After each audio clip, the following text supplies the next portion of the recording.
இன்னைக்கு நம்ம பார்க்கிங் படத்துல இருக்க அந்த ரைடு சீன், பர்ட்டிகுலரா இந்த பார்க்கிங் படத்துல வர ரைடு சீன் பத்தி நம்ம சீன் அனாலிசிஸ் பண்ண போறோம். Scene writing wise film making and cinematography பத்தி நம்ம அதுல பார்க்க போறோம். So welcome to scene sins. நாங்க இந்த மாதிரி film making, screen writing and movie analysis பத்தி நாங்க பண்ணிட்டு இருக்கோம். உங்களுக்கு பிடிக்கும்னு நினைச்சா லைக் பண்ணுங்க, ஷேர் பண்ணுங்க, சப்ஸ்கிரைப் பண்ணுங்க. So join our team, grow your team. இந்த படத்துல அந்த ஏன் பர்ட்டிகுலரா அந்த சீன் எடுத்தோம்னா, அந்த சீன்ல வந்து அது நார்மல் சீன் தான், ரைடு சீன் தான். பட் அதுல வந்து ஹேண்டில் பண்ண அந்த விஷயம் வந்து வித்தியாசமா இருக்கும். அதனால இந்த சீன் நம்ம இன்னைக்கு அனலைஸ் பண்ண போறோம்.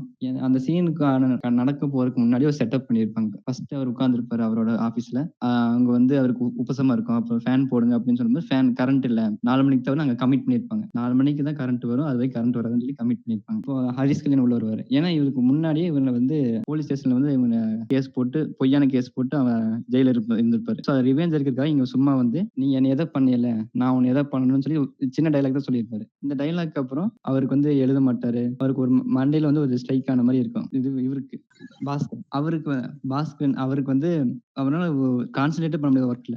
அங்க இங்க பார்ப்பாரு, அங்க பார்ப்பாரு. ஒரு மைண்ட் வந்து ஒரு டிஸ்டர்ப் ஆன மாரி இருப்பாரு அவரு. இதுக்கப்புறம் அவரு அந்த பேப்பர எடுத்து கசக்கி குப்பையில போடும்போது தான் தெரியும் அந்த குப்பையில வந்து பணம் இருக்குன்னு. ஹரிஷ் கல்யாண் வந்து பணம் போட்டிருப்பாரு. அங்க ட்விஸ்ட் அங்க ஓப்பன் பண்ணியிருப்பாங்க அந்த இடத்துல. அங்க வந்து ஹரிஷ் கல்யாண் வந்து இந்த பேக் எடுக்கும் போது அந்த கீழ அத போட்டு போயிருவாரு. அங்க ட்விஸ்ட் அப்பதான் காமிப்பாங்க. அதுவரைக்கும் ஆடியன்ஸ் கிட்ட காமிச்சிருக்க மாட்டாங்க. இவர் வந்து வருவாரு, உட்கார்ந்திருப்பாரு, போயிருவாரு. அப்படித்தான் காமிச்சிருப்பாங்க. இதே மாரி ஒரு சீன ஆடியன்ஸ்க்கு காமிக்கணும். அப்பதான் அவங்களுக்கு வந்து இன்னும் கொஞ்சம் எங்கேஜிங்கா கொண்டு போறதுக்கான ஒரு டெக்னிக் தான் இது. இப்படி வச்சு முடிச்ச பின்ன அந்த பணத்த எடுத்து அவர் பதட்டமா பார்ப்பாரு. அப்பவே வந்து வந்துருவாங்க. ரைடிங் பண்ற ஆபீசர். அவங்க வந்த பின்ன அவரோட ஆக்டிங்கே நம்மளுக்கு வந்து அந்த அந்த பரபரப்பு நம்மளுக்கு அப்படியே தெரியும். ஏன்னா அவரு சீனியர் ஆர்டிஸ்ட் தான். சூப்பரா நடிப்பாரு அவரு. அப்படியே பதட்டமா வந்து ஜோப்குள்ள வச்சுருவாரு. அவ்வளவுதான் நமக்கு காமிச்சிருப்பாங்க. டக்குனு உள்ள வந்து எல்லா பக்கம் செக் பண்ண பின்ன இவர்கிட்ட செக் பண்ண சொல்லுவாங்க. இவர்கிட்ட செக் பண்ணும்போது ஒரு பணத்த வந்து ஜோப்ல இருக்காது. அங்க தான் வந்து ஹை ஆங்கிள் காமிச்சிருப்பாங்க கேமரா. மேல அந்த ஃபேன்ல வந்து வச்சிருப்பாரு. இப்ப அது கனெக்ட் ஆகும் நமக்கு. ஏன்னா இப்ப கரண்ட் வராது. அதனால அங்க இருக்கும். நம்ம ஆடியன்ஸ் கிட்ட இன்னும் ஒரு டென்ஷன் போயிட்டே இருக்கும். எப்ப கரண்ட் வரும் அப்படின்னு சொல்லி நம்ம சப்கான்ஷியஸ் மைண்ட்ல வந்து தோண வச்சிருப்பாரு அவரு. அதான் ப்ரோ. இப்போ வந்து ஃபர்ஸ்ட் பார்த்தீங்கன்னா, அவர் வந்து ஃபர்ஸ்ட் பணத்த எடுக்கும்போது பாக்கெட்ல வச்சுட்டு வெளில வருவாரா? பாக்கெட்ல வச்சுட்டு வெளில ஆமா. வந்தோனயே அவங்கலாம் வந்துருவாங்க.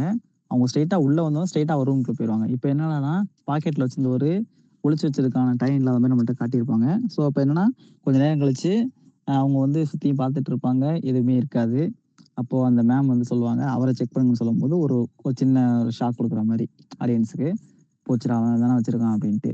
அப்போ அந்த இடத்துல பார்த்தீங்கன்னா, ஒரு ஸ்லோ மோஷன்ல சின்னதா காட்டுவாங்க. அந்த பாக்கெட்ல செக் பண்றது மட்டும் கொஞ்சம் க்ளோஸ் அப் மாரி காட்டுவாங்க. ஸோ அங்க தட்டி பார்க்கும்போது, அங்கேயே 2, 3 தடவ நல்லா தட்டி பார்ப்பாங்க. அப்படிங்கும்போது, அந்த இடத்துல வந்து பல்ஸ வந்து கொஞ்சம் பெருசா என்ன சொல்றது? கொஞ்சம் படபடப்பு பெருசாக்குறதுக்கான ஒரு சின்ன வேலை இதுதான். அங்க 2, 3 தடவ தட்டி பார்க்கும்போது, "போச்சுடா மாட்டுனான்டா" அப்படின்ற மாரி ஒரு கொண்டு வந்துட்டு, அங்க இல்ல. அப்படிங்கும்போது, "அப்போ பணம் எங்க போச்சு?" அப்படிங்கும்போது தான் கரெக்ட்டா காட்டுவாங்க. மேல அப்படியே அவர் பார்க்குறாரு. அங்க மேல வந்து பணம் இருக்குது. ஸோ வந்து அந்த ஷட் டவுன் அப்படின்ற ஒரு விஷயம் இருக்கிறதுனால மேல வச்சோம்னா சேஃபா இருக்கும் அப்படின்னு நினைச்சிருக்காரு. பட் ஆனா இதுல இருந்து சின்ன விஷயம் என்னன்னா, அந்த ஜன்னல் வழியா ஏதாவது காத்து வந்து அ ப காசு கீழ விழுந்துருமோ அப்படின்னு நினைச்சிட்டு அப்படி யோசிச்சுட்டு இருக்கும்போது பார்த்தீங்கன்னா, ஒரு காத்தும் அடிக்கும். அந்த இது ஃபேன் வந்து லேசா அப்படியே திரும்பும். ஆனா விழுகாது. இதெல்லாம் வந்து நல்ல ரைட்டிங் எனக்கு பொறுத்தவரைக்கும் என்னன்னா, அந்த விஷயத்த ஜஸ்ட் மேல வச்சிருக்காரு. அத வச்சு தப்பிச்சு போயிட்டாருன்னு காட்டாம, கொஞ்சம் படபடப்பா த்ரில்லிங்கா கொண்டு போறதுக்கான எலிமெண்ட்ஸ் இதெல்லாம். ஸோ அத வந்து அதிகப்படுத்தணுமே, காசு கீழ விழுற மாரி காட்டணுமே, கொஞ்சமாச்சும் விழுற மாரி காட்டணுமே அப்படின்றதுக்காக தான் அந்த ஃபேன் லேசா காத்தடிச்சு ஊத்துறது. இதுக்கப்புறம் பார்த்தீங்கன்னா, அந்த ஸ்டெப் பை ஸ்டெப்பா கொண்டு போயிருப்பாங்க. இவர் வந்து பேசுறது, என்ன சொல்றது? ஃபேன போடுங்கன்னும்போது கரண்ட் இல்ல அப்படின்றது.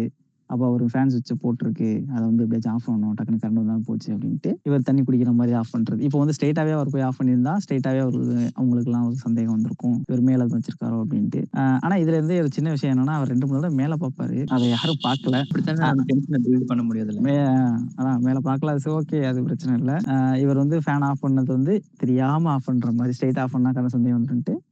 அப்புறம் ஃபைனலா இவர் வந்து எப்படின்னா, இவர் தான் மாட்டிக்கிட்டாரு ஆக்சுவலா. அவங்க வந்து சரி ஓகே எதுவும் இல்ல அப்படின்னு சொல்ற நேரம் பார்த்து டீ டீ வாங்கிட்டு வர குடிங்கன்னு சொல்லிருவாரு. சொல்லிருவாரு. இவர் தான் அவருக்கான ஆப்பு அவர் தான் தெரியும். அவங்க பாட்டுக்கு ஸ்ட்ரெயிட்டா போயிருந்தாலும் போயிருப்பாங்க. இல்ல பரவால்ல குடிச்சிட்டு போங்க அப்படின்னும்போது, அவன் போயிட்டு வாங்கிட்டு வர்றது அந்த டைமிங்ல கரெக்ட்டா கரண்ட் வந்துருது. அப்போ அந்த விஷயம் நடக்குது.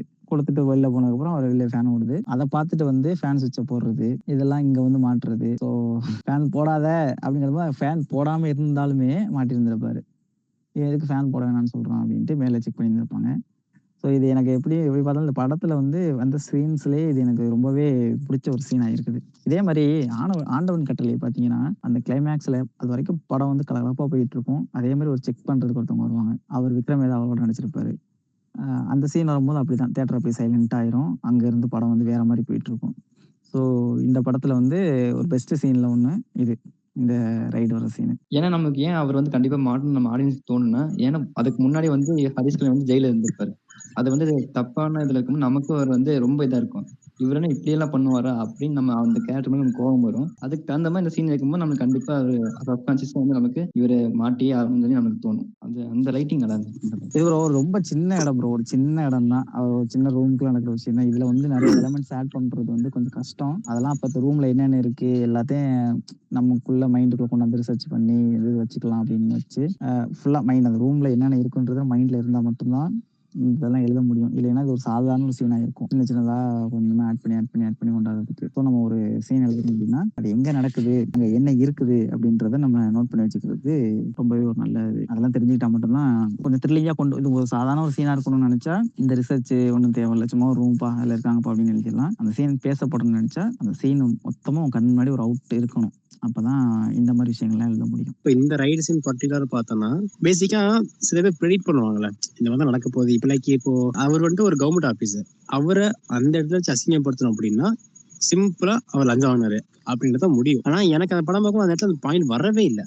ஹரிஷ் கல்யாண் 3 நாளா ஃபாலோ பண்ணிட்டு இருக்கிறாரு. அவர் தான் பண்ணணும்னு நினைக்கிறாரு. சரி என்ன பண்ண முடியும்ன்றது நமக்கே வந்து அந்த இன்னும் புரியாம சொன்னா அந்த வெடி படத்துல ஒரு விஷயம் வரும் தெரியுமா? ஏன்னா உனக்கு ஒன்று 10 நிமிஷம் பயம் காட்ட சொல்லும்போது பயம் காட்டுறதுக்கு என்ன பண்ணுவான்ற ஒரு மீட்டர் செட் ஆச்சுல. அதே மாதிரிதான் இங்க என்ன பண்ணுவான், இவரு என்ன பண்ணுவான் போதுதான் அந்த பேஸ்கெட்டை பார்க்கும்போது கவர் எடுக்கல அந்த கவர் தொடும்போது தெரிஞ்சிடும் கண்டிப்பா பணம் இருக்கும், அதை வச்சுதான் பண்ண போறான் அப்படின்ட்டு. ஸோ அது வரைக்கும் அந்த ஒரு ஸ்பார்க் தான் அந்த சீனோட பெரிய மோட்டிவேஷனே.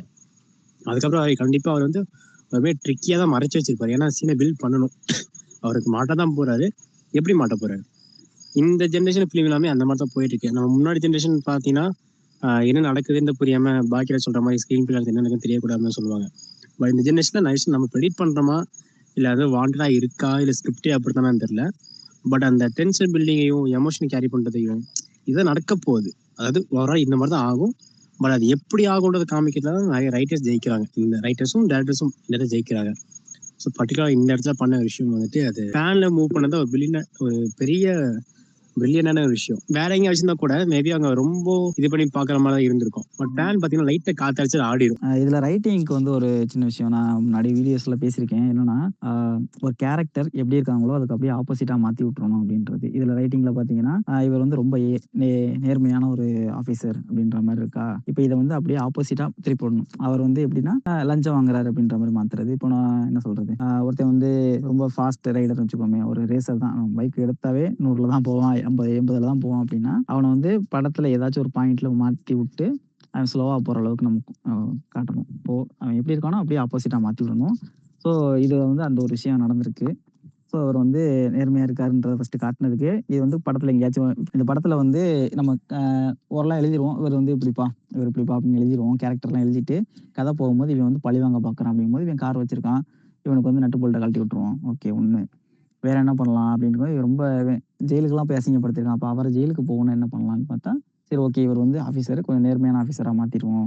இவர் ஒரு லஞ்சம் வாங்குறவர் மாற்றி, ஏன்னா இத்தனை வருஷம் ஒரு மாசத்துல ரிட்டையர்மெண்ட் ஆக போகிறவர் இப்போ லஞ்சம் வாங்குற மாதிரி மாட்டினா எப்படி இருக்கும், அவர் லைஃப் லாங் மறக்கவே முடியாது அப்படின்ட்டு யோசிச்சு. ஸோ இதெல்லாம் ரைட்டிங்கில் வந்து எழுதும் போது அடுத்தடுத்த லெவலில் நம்ம பார்த்துக்கிற ஒரு விஷயமா இருக்கும். இன்னொன்று ப்ரெடிக்ட் பண்ணுறது. அப்புறம் இன்னொரு விஷயம் எனக்கு பர்சனலாக தோணுச்சு, ஃபேன்லேருந்து இந்த பணம் விழுங்கும்போது எனக்கு ஹரிஷ் கல்யாண் ஒரு ரிவெஞ்ச் சக்ஸஸ் ஆன மாதிரி எனக்கு தெரியல. அந்த சீன் தான் ஜெயிச்ச மாதிரி இருந்தது. மேபி அந்த டேரக்டரோட டச்சுன்னு ஐ மீன் எனக்கு அது அப்படிதான் தோணுச்சு. அது தெரியல, அவனுக்குலாம் எப்படி இருக்குன்னு தெரியல. பட் எனக்கு அந்த வந்துட்டு அந்த அமௌண்ட் விழுகும்போது ஒரு என்ஜாய் பண்ண மாதிரி இருந்தது. அதாவது இப்போ அந்த சீன் ஃபுல்லா வந்துட்டு மாட்டணும் ஏன்னா இந்த மாதிரி பொய் கேஸ் கொடுத்தால மாட்டணுன்ற அந்த ஒரு மூடே எனக்கு இல்லை. நார்மல் ஸ்கிரிப்டா பார்க்கும்போது ஐ மீன் நம்ம அந்த அறிவெல்லாம் தள்ளி வச்சுட்டு ஒரு ஜென்ரல் ஆன்சர் படம் பார்க்கும்போது அந்த சீன் பார்த்தீங்கன்னா பயங்கரமா ஒரு ஹீரோக்கு ஒரு பேஜியம் சீன் வரும் தெரியுமா, அந்த மாதிரி இருந்தது. ஸோ சீனோட சக்சஸ் நான் நினைக்கிறது. ஏன்னா அந்த கண்டிப்பா அவனுக்கு தண்டனை கிடைச்சிட்டு அவனு ஆடியன்ஸ் மைண்ட்ல ஒரு செட் ஆயிருக்கு. இல்ல அதுதான் ப்ரோ, அதாவது அது ரிவெஞ்ச் சீன் தான். அந்த பர்டிகுலர் அந்த படம் விழுகும் போது மாட்டினாண்டான்ற ஃபீலே வரல. ஐ மீன் அந்த எப்படி சொல்றதுன்னா அந்த ஹரிஸ்கர் பேஸ் பண்ணவே இல்லை. வெளியே வரும்போது தான் ஹரிஸ்கரனே காமிச்சாங்க அவர் வெளியே இருக்கிறதுனால. ஸோ அவர் பழி வாங்கிட்டாரு, நம்ம ஹீரோ வின் பண்ணிட்டாருன்றதை விட இது நடந்து ஒரு மாதிரி ட்விஸ்டர் அந்த மாதிரி இருந்துச்சுல்ல, ஒரு புதுசா ஒரு விஷயம் பாக்குற மாதிரி இருந்ததுல அந்த மாதிரி இருந்தது. சீனோட என்கேஜ்மெண்ட் இன்னும் ஹை ஆச்சு, புதுசா இருந்தது. அந்த ஃபேன் மேல வச்சு டென்ஷன் பில்டிங் பண்ணது உங்களுக்கு அப்படி தோணுது. எனக்கு வந்து ஹரிஷ் கல்யாண் தான் இந்த சீன்ல ஜெயிச்ச மாதிரி எனக்கு தோணுச்சு. இந்த கிளைமேக்ஸ் அதுதான் அதாவது என்ன சொல்றேன்னா, அதுதான் மூடே, அதுதான் பாயிண்ட், அதுதான். ஆக்சுவலா இவர் வந்து எம்.எஸ். பாஸ்கர் சார் வந்து ரொம்ப பிரில்லியண்டான ஒரு ஆக்டர்.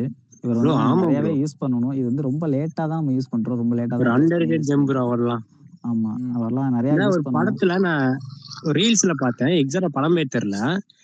நார்மல் தமிழ்லயும் பேசுவாரு, இடையில கொஞ்சம் சென்னை ஸ்லாங் வரும். ஒரு 2 நிமிஷம் கழிச்சு அந்த நம்ம தமிழ் புக்ல படிச்ச தெரியுமா, ஒரு போயம் மாதிரி ஒரு இலக்கண கவிதை சொல்லுவாங்க தெரியுமா, அது அப்படியே பேசுறப்ப ஒவ்வொரு வார்த்தையும் அவ்வளவு ஷார்ப்பா புரியும். அவர் ஃபர்ஸ்ட் டப்பிங் ஆர்டிஸ்டா தான் அவர் கையை ஆரம்பிச்சாரு. அந்த ஒரு 5 நிமிஷம் ஒரு நினைக்கிறேன் டைலாக் சீன் மார்க்கெட்ல நீங்க பாத்துட்டு நினைக்கிறேன், மார்க்கெட் யார்கிட்ட பேசிட்டு இருப்பாரு இல்ல, காயெல்லாம் எடுத்து அதான். போட்டுட்டு. இது எப்படின்னா, இந்த கமல் சார் வந்து பேசுவாங்க, காட்டுவாங்க. ஒரு இல்ல இதேதான். அவர் எல்லா ஸ்லாங்கும் பேசி நடிச்சிருப்பாரு அப்படின்ட்டு. அதே மாதிரி தான் இவரும் எல்லாமே பண்ணியிருக்காரு. டப்பிங் ஆர்டிஸ்ட் தான் ஆரம்பிச்சோம், பயங்கரமான ஆக்டர் போய் வரலாம். ஸோ இதெல்லாம் நீங்க பார்த்துருப்பீங்க, சீன் அனாலிசிஸ் பத்தி பார்த்துருப்பீங்க. ஸோ இந்த மாதிரி நீங்க ஒரு சீனை எடுத்து நீங்க அனாலிசிஸ் பண்ணி உங்களுக்கு அதில் ஃபிலிம் மேக்கிங் நீங்க கத்துக்கலாம். இல்லை நீங்களும் இதே மாதிரி வேற ஏதாவது சீன் நாங்க பேசணும்னு நினைச்சா அதை நீங்க கமெண்ட்ல பண்ணுங்க. ஸோ நாங்கள் இந்த மாதிரி scene analysis and movie analysis பற்றி நாங்கள் பண்ணிட்டு இருக்கோம். உங்களுக்கு பிடிக்கும் லைக் பண்ணுங்க, ஷேர் பண்ணுங்க, சப்ஸ்கிரைப் பண்ணுங்க. நாங்கள் இதே மாதிரி அடுத்த இன்ஃபர்மேட்டிவ் வீடியோ வந்து சந்திக்கிறோம்.